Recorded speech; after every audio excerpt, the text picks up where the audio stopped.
TRP के चक्कर में गोदी मीडिया ने देश की सुरक्षा को भी बेच दिया है। मतलब बेशर्मी की भी हद पार हो चुकी है। भारतीय सेना अभी दो मोर्चों पर लड़ रही है, एक तरफ पाकिस्तान से, दूसरी तरफ गोदी मीडिया के फेक एजेंडे से। तो एनडीटीवी जैसे चैनल ने भी क्या घटिया हरकत करके दिखाई है, इस खबर में आपको बताएंगे। भारतीय सेना ने खुद कैसे गोदी मीडिया के फेक एजेंडे की धज्जियां उड़ाई हैं, उस पर भी आएंगे। और तो और गृह मंत्री अमित शाह कैसे अपने ही बयान से भाग खड़े हुए हैं, वो बयान भी सुनाएंगे। लेकिन खबर में सबसे पहले आप एनडीटीवी की बेशर्मी देखिए, बिग ब्रेकिंग देखिए।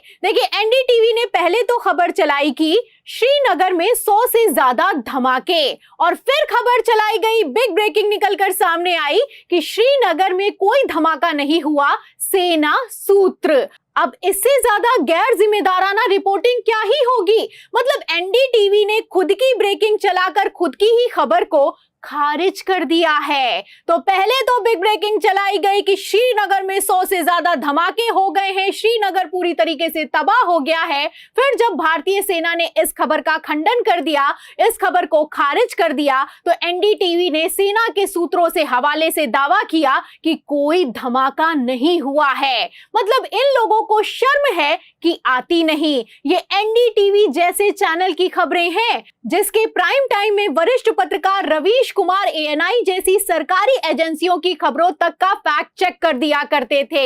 अब उसी एनडीटीवी ने ऐसी बेशर्मी दिखाई है कि हद पार हो गई है। मतलब एक नहीं, दो नहीं, श्रीनगर में 100 से ज्यादा धमाके करवा दिए हैं। ये न्यूज चैनल है या फिर की कॉमेडी चल रही है, समझना मुश्किल दिखाई दे रहा है। एक तरफ देश की सुरक्षा खतरे में है, युद्ध जैसे हालात हैं, पाकिस्तान ने सीज फायर का उल्लंघन किया है।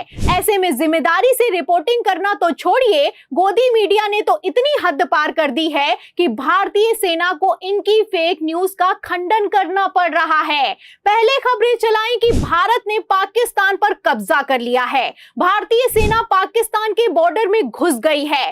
तब भी भारतीय सेना ने खंडन किया और इंडियन आर्मी की तरफ से बकायदा आधिकारिक ट्विटर हैंडल से ट्वीट करते हुए जानकारी दी गई कि ऐसा कुछ भी नहीं हुआ है जैसी खबरें चलाई जा रही हैं। आपको बता दें, इंडियन आर्मी ने साफ कर दिया है कि ऑपरेशन सिंदूर से बौखलाए पाकिस्तान ने जब उत्तर भारत पर हमला किया तो भारतीय सेना ने इस हमले को सफलतापूर्वक टाल दिया है।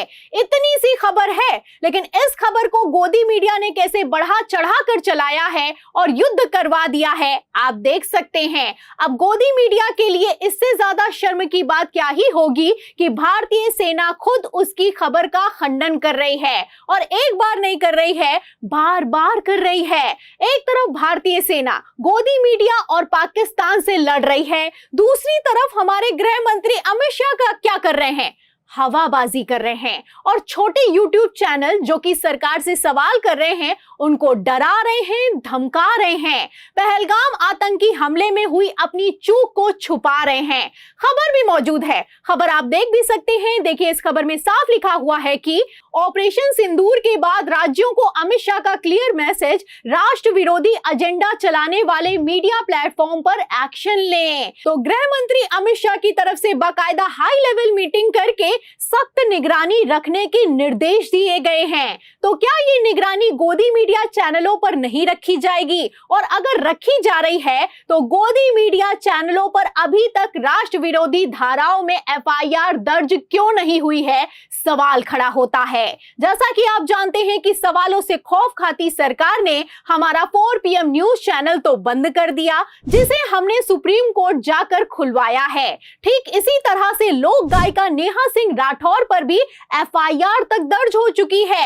हमको तो डराया, धमकाया, लेकिन गोदी मीडिया की इन घटिया और फेक न्यूज पर सरकार ने चुप्पी साध रखी है। अब इसी पर नेहा सिंह राठौर भड़की है, और भड़की है तो ऐसा भड़की है कि धज्जियां उड़ाकर रख दी हैं। वो लिखती है कि कुल मिलाकर इनकी सारी बहादुरी बेटियों पर एफआईआर करवाने में ही है, कायर कहीं का। तो नेहा सिंह राठौर पर कैसे एफआईआर करवाई और उनको डराया गया, धमकाया गया, आप जानते हैं। लेकिन नेहा सिंह राठौर ने हार नहीं मानी।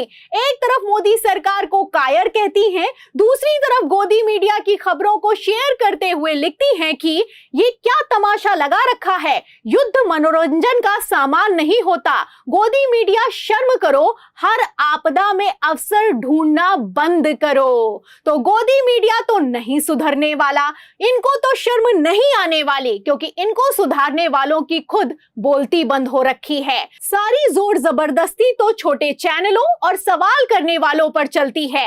लेकिन इन सब से हम डरने वाले नहीं हैं, सवाल करने वाले हैं, क्योंकि प्रधानमंत्री नरेंद्र मोदी ने खुद कहा था कि वो अमेरिका के सामने झुकने वाले नहीं हैं। और अब जब सीज फायर का उल्लंघन हो चुका है तो क्या हो रहा है, सवाल खड़ा होता है।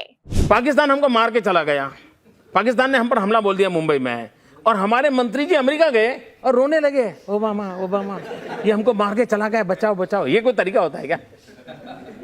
पड़ोसी मार के चला जाओ और अमेरिका जाते हो? अरे पाकिस्तान जाओ ना। तो सुना आपने, पहले तो ज्ञान देते थे, लेकिन अब राष्ट्रपति डोनाल्ड ट्रंप के सामने बोलती बंद है।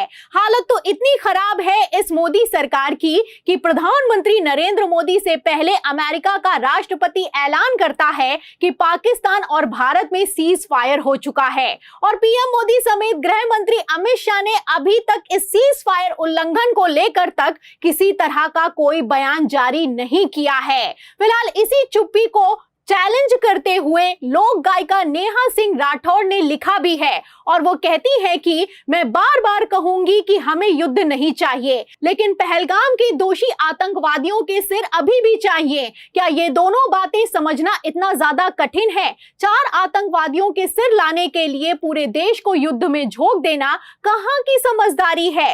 इस लड़ाई में हमारे जवान शहीद हुए, नागरिक मारे गए, देश को क्या मिला? तो देश आतंकियों के सिर मांग रहा है, पीएम मोदी का जवाब मांग रहा है, और अमेरिका किस हक से भारत पाकिस्तान के बीच बोल रहा है, इस पर एक्शन मांग रहा है। तो क्या ये एक्शन होगा? क्या इन सवालों का जवाब मिलेगा? आपको क्या लगता है? अरे जवाब छोड़िए, सबसे बड़ा सवाल तो ये खड़ा होता है कि क्या गृह मंत्री अमित शाह अपनी मोदी काल में बनाई गई चाटुकार गोदी मीडिया पर फेक न्यूज फैलाने के लिए एक्शन ले पाएंगे, या फिर कि एक बार फिर चुप्पी साध जाएंगे?